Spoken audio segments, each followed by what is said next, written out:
Yes. Shots.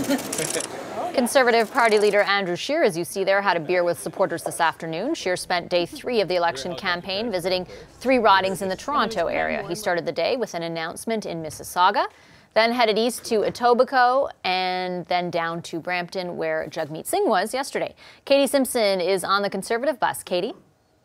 Vashi, so far it's been a bit of a mixed energy day on the Conservative campaign. Andrew Scheer announced his new Green Public Transit Tax Credit plan, a throwback to the previous Conservative government program that allows commuters to claim a portion of their monthly transit pass costs.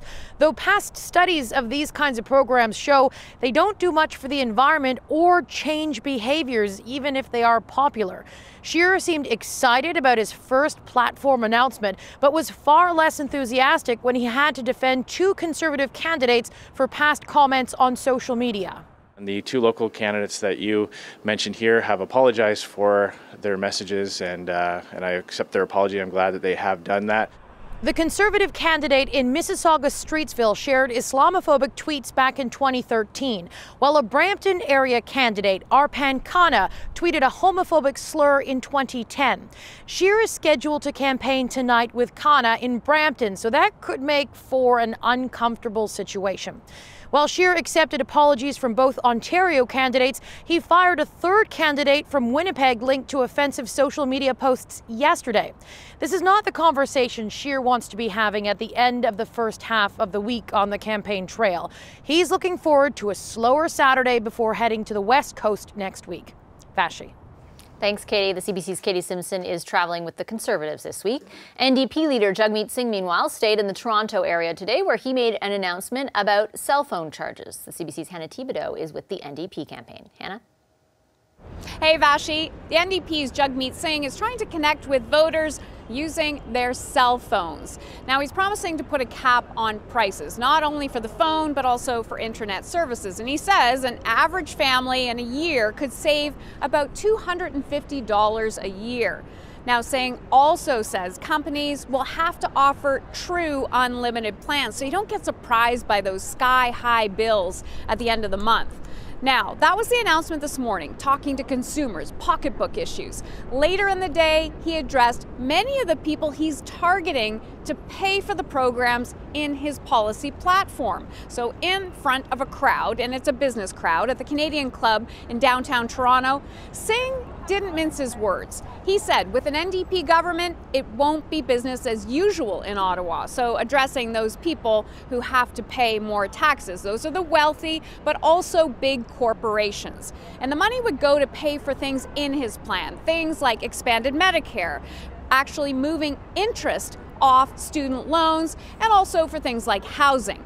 Now, while Singh did get applause and some standing ovations, many in the room at the back of the room were union representatives, traditionally supporters of the NDP, Vashi. Thanks, Hannah. The CBC's Hannah Thibodeau in Toronto, traveling with the NDP this week.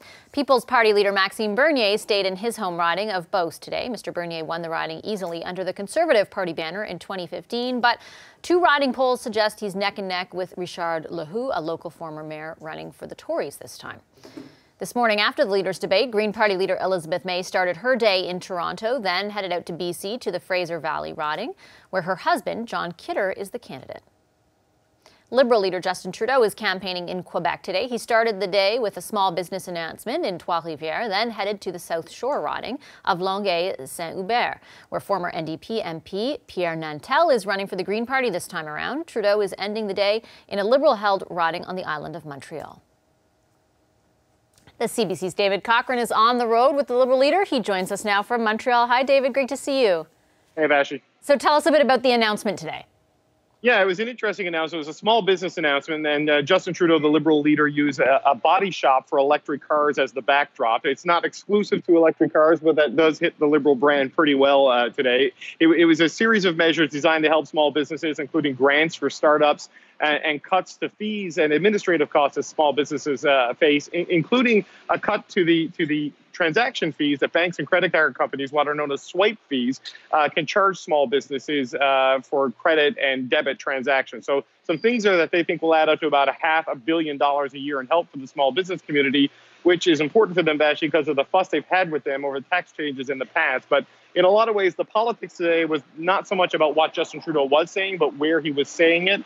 Since we've gotten to Quebec, he's been doing a swing through NDP-held ridings. With the collapse and the drop of the NDP support in this province since the last election, they think all of the NDP seats are in play, and the Liberals are aggressively going after them. Their message to progressive voters is, if you want to stop a Stephen Harper-style government, because we keep hearing that every single day, you need to vote for the Liberals. And they're wooing hard those orange voters who came big for the NDP in 2011, dropped off in 2019, and it looks like, as of today, they might drop off again in 2019.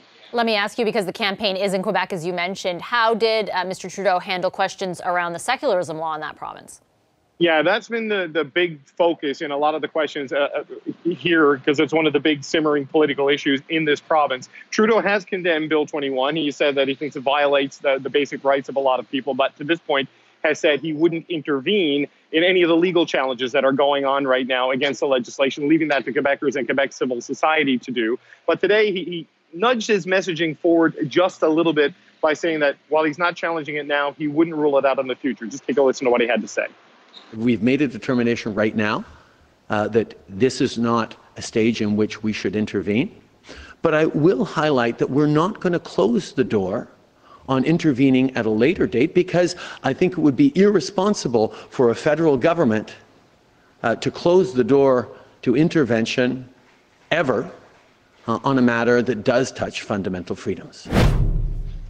Interesting they called it irresponsible there, because he's differentiating himself actually from Conservative leader Andrew Scheer, who has emphatically ruled out that no Conservative government that he leads would intervene on this at all. He thinks it's an issue for the provinces. Trudeau saying it's a much more fundamental issue of Canadian rights and freedoms, and at some point a Liberal government could intervene, though he cautions nothing right now, because he feels the federal government barging into what is a big debate in Quebec could carry significant political consequences, especially during an election. For sure. All right. Thank you, David. The CBC's David Cochran for us in Montreal. And thanks for your work this week. Appreciate it. Thank you. Hi, I'm Vashi Capellos, host of Power in Politics. See more of our show by subscribing to the CBC News channel or click the link for another video. Thanks for watching.